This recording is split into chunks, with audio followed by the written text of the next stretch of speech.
Bendiciones con todos. Tema 8. Las verdades de la palabra de Dios. Hoy, los pecados del pueblo. Y utilizamos Malaquías capítulo 2, versículo del 10 al 17. Como vimos, el video pasado eran los pecados de los sacerdotes. Ahora vemos los pecados del pueblo. Escucha esta lectura bíblica muy importante. ¿No tenemos todos un solo Padre? ¿No nos creó un solo Dios? ¿Por qué, pues, profanamos el pacto de nuestros antepasados al traicionarnos los unos a los otros? Judá ha sido traicionado. En Israel y en Jerusalén se han cometido algo detestable. Al casarse Judá con la hija de un dios extraño, ha profanado el santuario que el Señor ama. En cuanto al hombre que haga eso, quien quiera que sea, que el Señor Todopoderoso lo excluya de los campamentos de Jacob, aun cuando le lleve ofrendas. Otra cosa que ustedes hacen es inundar de lágrimas el altar del Señor. Lloran y se lamentan porque Él ya no presta atención a sus ofrendas ni acepta de sus manos con agrado. Y todavía preguntan por qué. Porque el Señor actúa como testigo entre ti y la esposa de su pacto. ¿Acaso no hizo el Señor un solo ser, que es cuerpo y espíritu? ¿Y por qué es uno solo? Porque buscaba descendencia dada por Dios.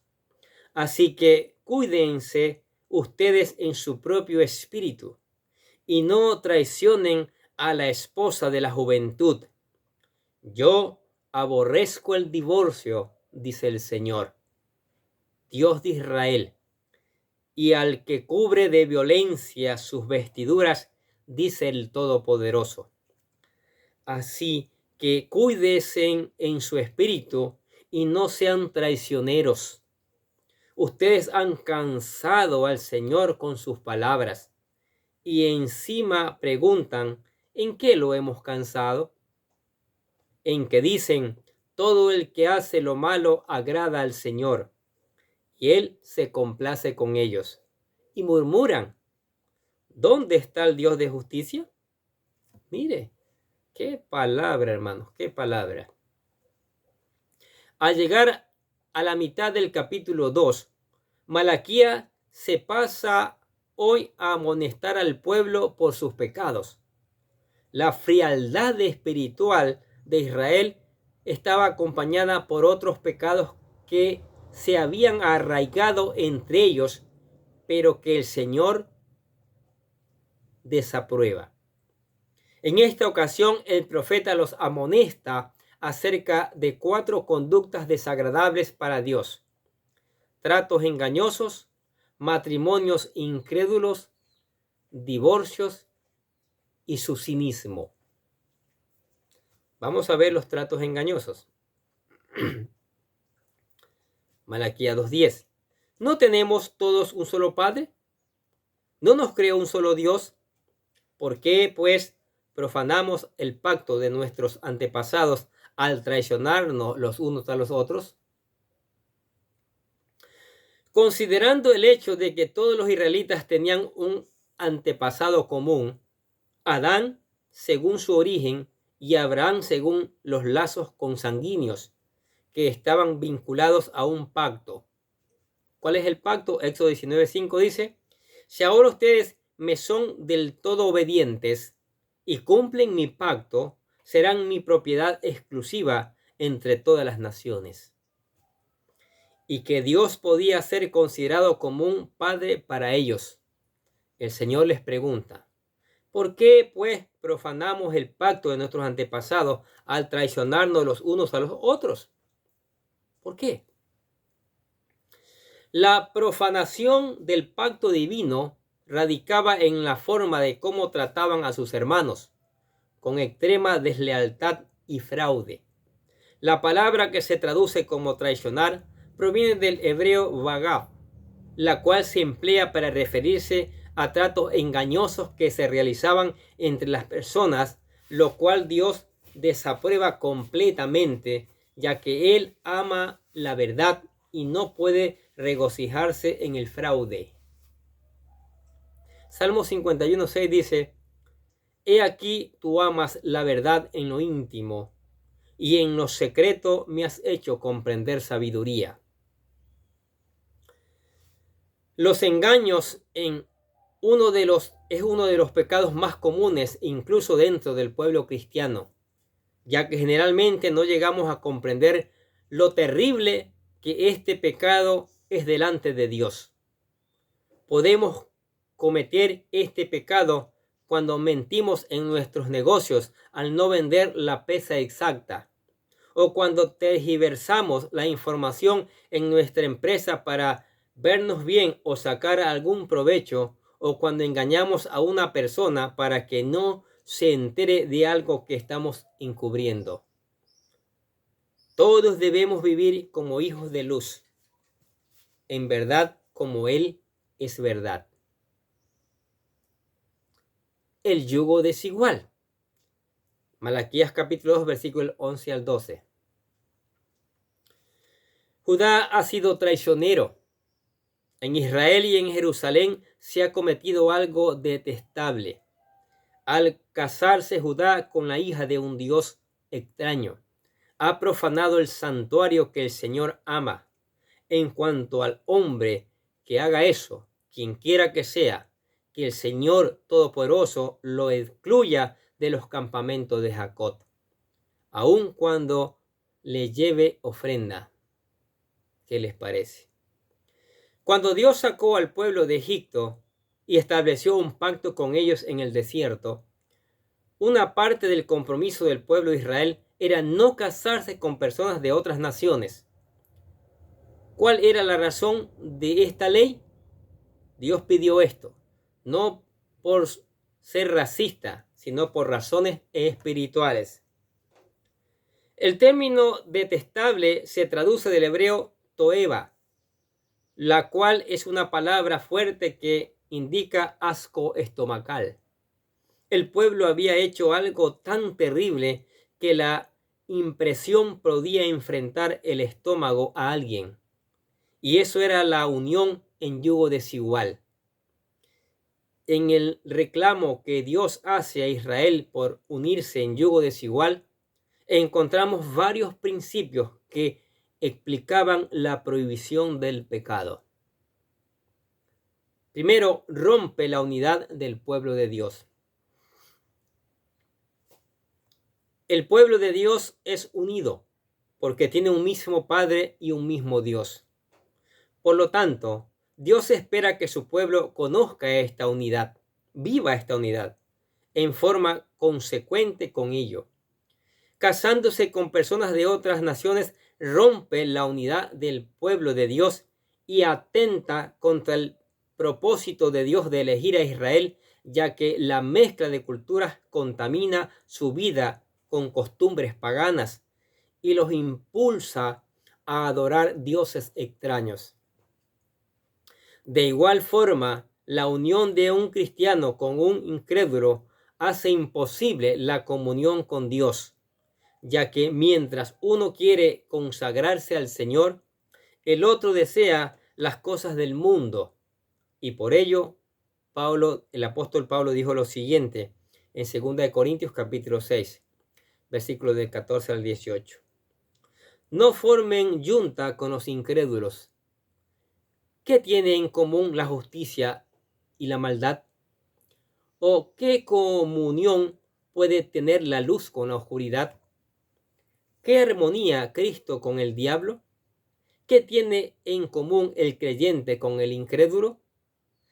¿En qué concuerdan el templo de Dios y los ídolos? ¿En qué? Porque nosotros somos templo del Dios viviente. Como Él ha dicho, viviré con ellos y caminaré entre ellos. Yo seré su Dios y ellos serán mi pueblo. Por lo tanto, el Señor añade, salgan de en medio de ellos y apártense. No toquen nada impuro, y yo los recibiré. Yo seré un padre para ustedes, y ustedes serán mis hijos y mis hijas, dice el Señor Todopoderoso. También profanan el pacto con Dios esta actitud.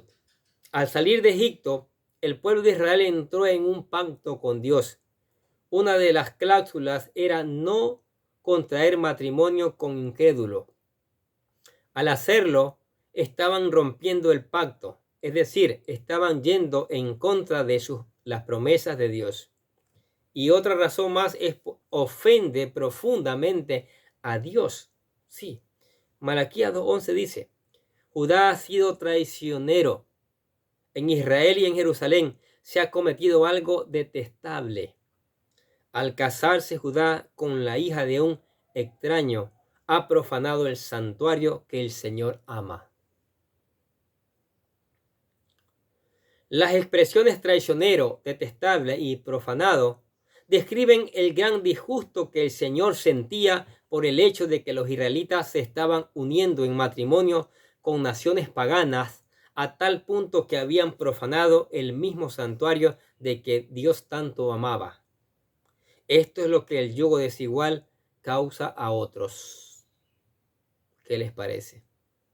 Deslealtad a las esposas y divorcios. También estaba sucediendo eso. Dice Malaquías 2, del 3 al 16, volvemos a leer. Otra cosa que ustedes hacen es inundar de lágrimas el altar del Señor. Lloran y se lamentan porque Él ya no presta atención a sus ofrendas ni acepta de sus manos con agrado. Y todavía preguntan por qué. Porque el Señor actúa como testigo entre ti y la esposa de tu pacto. ¿Acaso no hizo el Señor un solo ser, que es un cuerpo y un espíritu? ¿Y por qué uno solo? Porque buscaba la descendencia dada por Dios. Así que cuídense ustedes en su propio espíritu y no traicionen a la esposa de su juventud. Yo aborrezco el divorcio, dice el Señor, Dios de Israel, y al que cubre de violencia sus vestiduras, dice el Dios Todopoderoso. Así, cuídense en su espíritu y no sean traicioneros. Dios inicia un nuevo reclamo al pueblo de Israel. Ellos se preguntaban por qué el Señor no acepta con agrado sus ofrendas que presentaban y hasta inundan su altar con lágrimas y quejidos. El Señor les responde y todavía preguntan por qué. La razón del disgusto del Señor es obvia, porque el Señor actúa como testigo entre ti y la esposa de tu pacto. Se habían divorciado, como hoy también. Se divorcian con mucha facilidad. No tienen temor de la palabra de Dios. Hasta utilizan citas bíblicas. Sí. Ya existe las segundas nupcias. Se inventaron. En la Biblia no existe eso. Y hasta de terceras nupcias, burlándose del Señor, de su palabra. Malaquías versículo 15-16 dice, ¿acaso no hizo el Señor un solo ser, que es un cuerpo y un espíritu? ¿Y por qué es uno solo? Porque busca descendencia dada por Dios. Así que cuídense ustedes en su propio espíritu y no traicionen a su esposa de la juventud. Yo aborrezco el divorcio, dice el Señor, Dios de Israel, y al que cubre de violencia sus vestiduras, dice el Todopoderoso. Así que cuídense en su espíritu y no sean traicioneros. Mientras más aumenta el porcentaje de divorcios en una nación, más mira Dios la situación como un escándalo nacional. Ese parece ser el sentido de las palabras de Malaquías con respecto al divorcio. Aparentemente, en Judá, después del cautiverio, una cantidad considerable de esposos estaban portándose deslealmente al divorciarse de sus mujeres. Esta traición involucra una retracción de sus votos matrimoniales, pero también representa una traición para el Dios Todopoderoso. En el Nuevo Testamento, este sigue siendo un tema controversial, ya que lamentablemente la tasa de divorcio ha crecido no solo entre los incrédulos, sino entre la iglesia, incluyendo sus ministerios. Nuestro Señor Jesús tocó este tema durante su ministerio.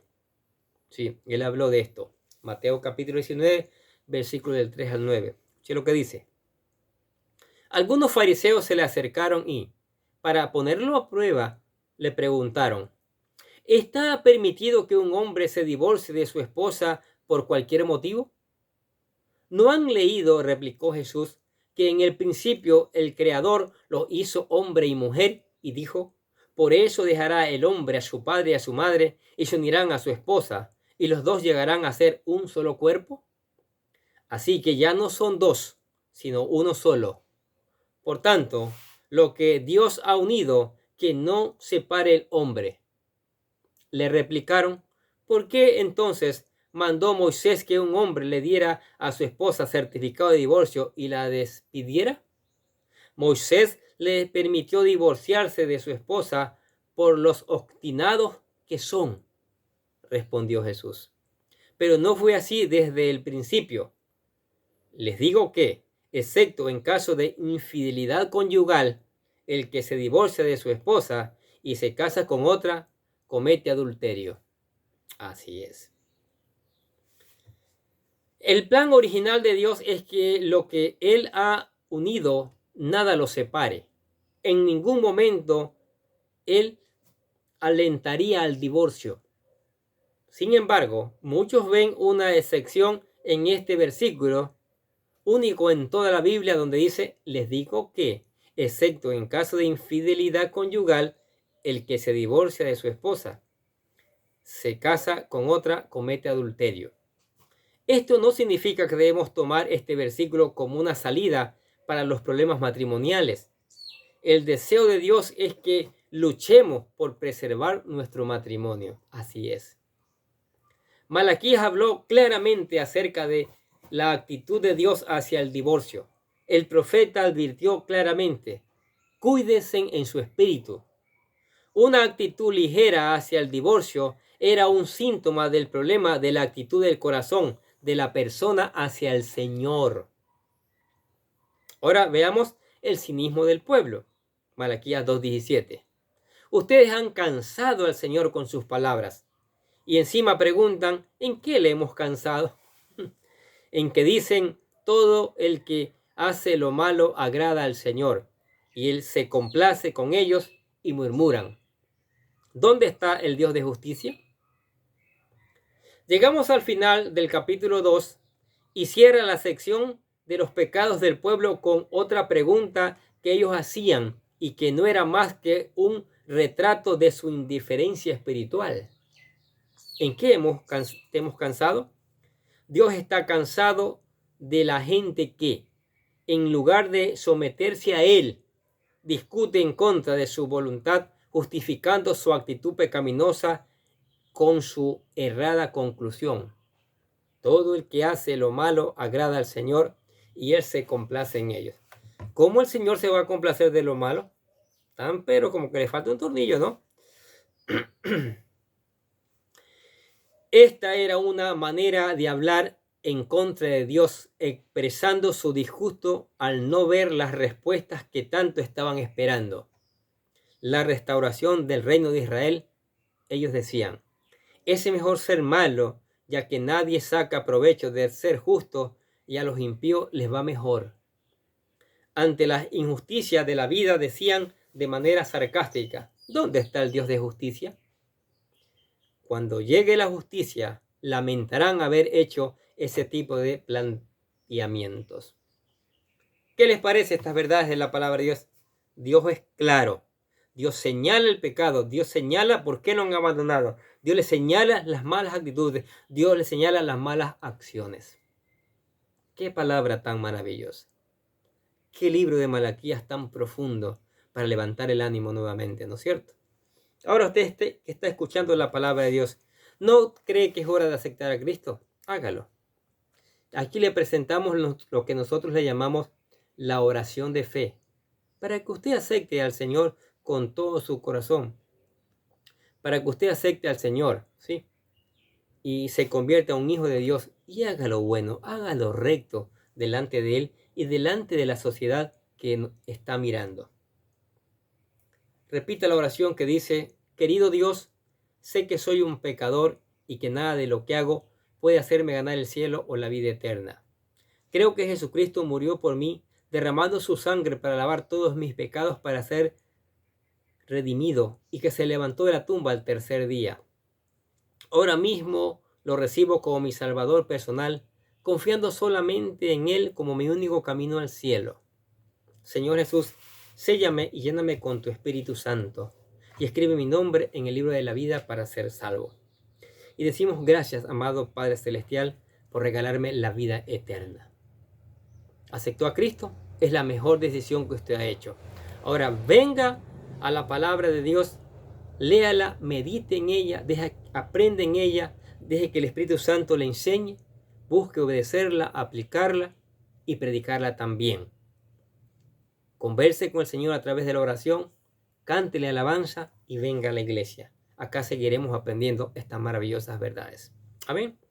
Padre, gracias por tu palabra tan maravillosa, profunda, que nos señala con claridad el pecado que hemos cometido, pero también nos levanta el ánimo para confesarlo, para ser verdaderamente cristianos.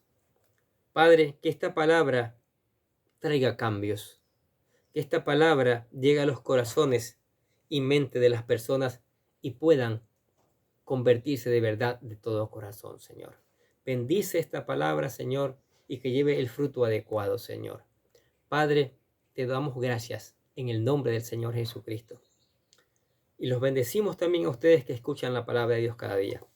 Sigamos escuchando, sigamos poniendo en práctica, sigamos reenviando esta palabra a otros para que también otros conozcan estas maravillosas verdades. Nosotros desde acá les deseamos que tengan un día lleno de bendiciones.